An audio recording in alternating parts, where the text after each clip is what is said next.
I will not forget this night.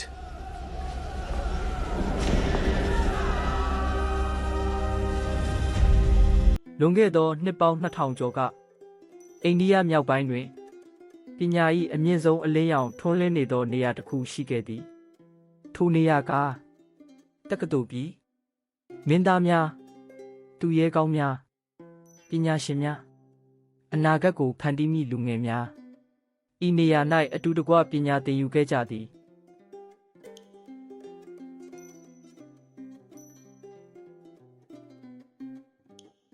တက္ကသိုလ်တွင်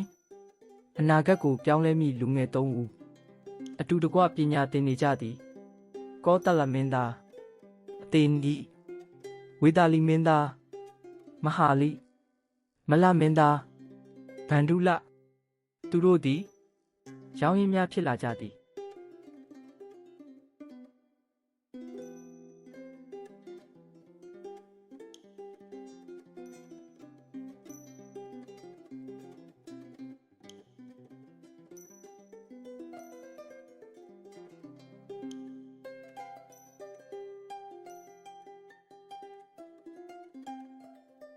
ဒီတာဗမောက္ခဆရာကြီးက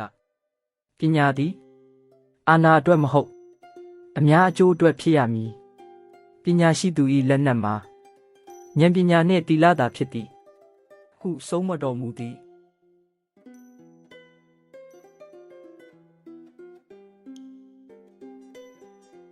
တနေ့ပညာသင်နှစ်များကုံဆုံးခါနီတွင်တငယ်ချင်း3ယောက်အရေးကြီးသောဂတိတစ်ခုပြုလုပ်ကြသည်ဘဝတွင်မိသူအခက်ခဲကြုံသည်ဖြစ်စေအချင်းချင်းအမြဲကူညီကြမည်နှစ်များကြသောပညာသင်ခီးပြီးဆုံးခဲ့သည်မင်းသား3ဦးကိုတိုင်းပြည်အသီးသီးသို့ပြန်လည်ထွက်ခွာကြသည်သို့သောသူတို့၏ကံကြမ္မာသည်ယခုမှစတင်နေသေးသည်နှစ်ပေါင်းများစွာတက္ကသိုလ်တွင်ပညာစည်းပူးပြီးနောက်ကောသလမင်းသားပတေနတိသည်မိမိ၏ဇာတိမြေတာဝတ္ထိသို့ပြန်လည်ရောက်ရှိလာခဲ့သည်နန်းတော်တစ်ခုလုံးအနာဂတ်ဘုရင်ကိုကြိုဆိုရန်စီကားလျက်ရှိ၏မင်းသားပတေနတိသည်တက္ကသိုလ်တွင်သင်ယူခဲ့သောစစ်ရေးအုပ်ချုပ်ရေးပညာရပ်များကိုပရိသတ်ဗိုလ်ထုရှေ့၌ယုံကြည်မှုအပြည့်ဖြင့်ပြသခဲ့သည်သူ၏ဉာဏ်ပညာနှင့်တည်ငြိမ်သောအပြုအမူတို့ကြောင့်လူအများအံ့ဩလေးစားခဲ့ကြသည်မင်းသား၏အရေးချင်းကိုမြင်တွေ့ပြီးနောက်မဟာကောသလမင်းကြီးသည်အလွန်ဝမ်းမြောက်တော်မူ၏နိုင်ငံတော်ကိုအုပ်ချုပ်ရန်အသင့်ဖြစ်နေပြီဟုမိန့်တော်မူကားထီးနန်းအရိုက်ရာကိုတားတော်ပတေနတိထံလွှဲအပ်တော်မူလေသည်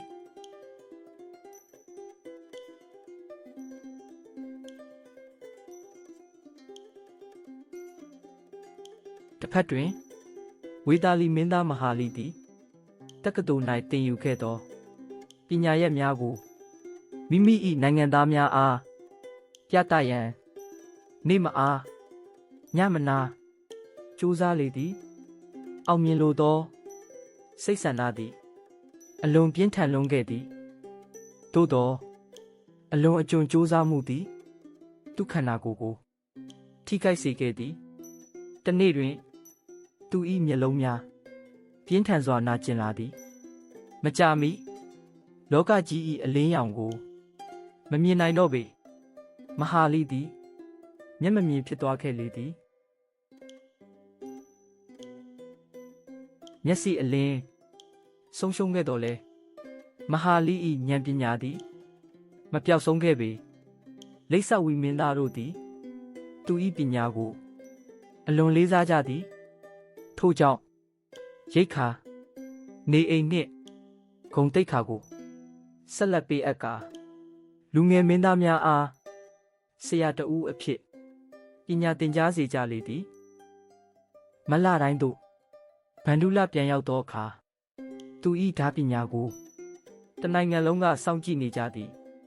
ဝါစီကြီးများကိုတစ်ချက်တည်းဖြင့်ဖျက်တောက်လိုက်သည်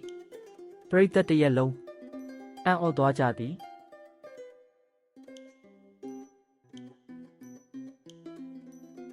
သို့သောနောက်ဆုံးဝါစီပြက်ချိန်တွင်ကျွီကျွီဟူသောအတန်တစ်ခုထွက်ပေါ်လာသည်ဝါအတွင်တန်ချောင်းများထည့်ထားကြောင်းဗန္ဓုလသိလိုက်သည်ယုံကြည်မှုသည်အကွဲသွားခဲ့သည်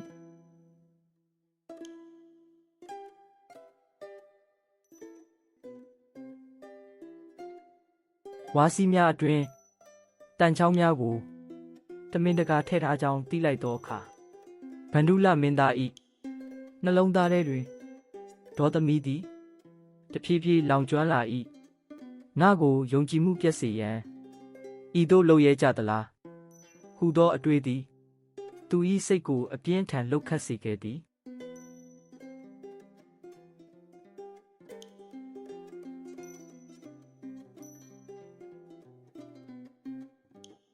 ဒေါသသည်အတွေးကိုမိုးမှန်လေ၏အတွေးသည်ဆုံးဖြတ်ချက်ကိုဥတီလေ၏ခဏတာအတွင်းဗန္ဓုလ၏စိတ်ထဲ၌ညီနောင်မင်းသားများကိုဖယ်ရှားပြီးမင်းအဖြစ်တက်ရောက်မည်ဟုသောအနေရရှိသည့်အတွေးတစ်ခုပေါ်ပေါက်လာခဲ့သည်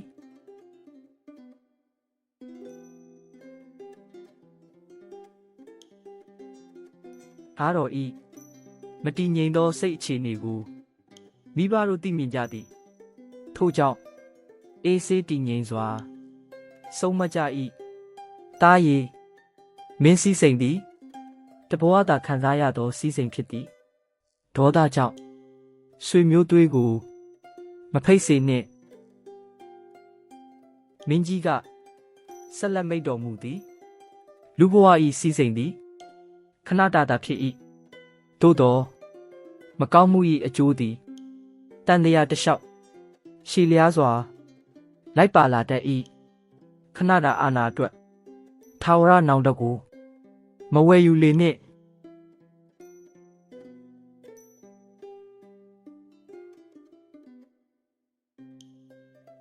မိဘတို့၏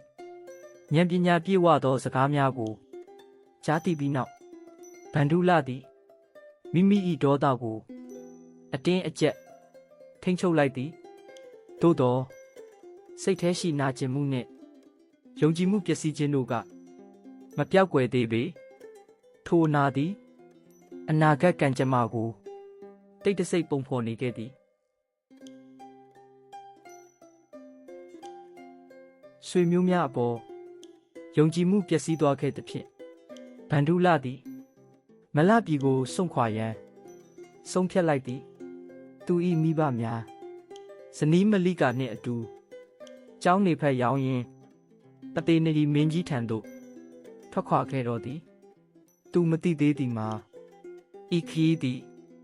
သူ၏ဘဝကိုသာမကတမိုင်းကိုပါပြောင်းလဲသွားစေလိမ့်မည်ဟုသည့်အချက်ပင်ဖြစ်သည်မလပြည်ကိုစွန့်ခွာခဲ့သောဗန္ဓုလ၏ဆုံးဖြတ်ချက်သည်အနာဂတ်တွင်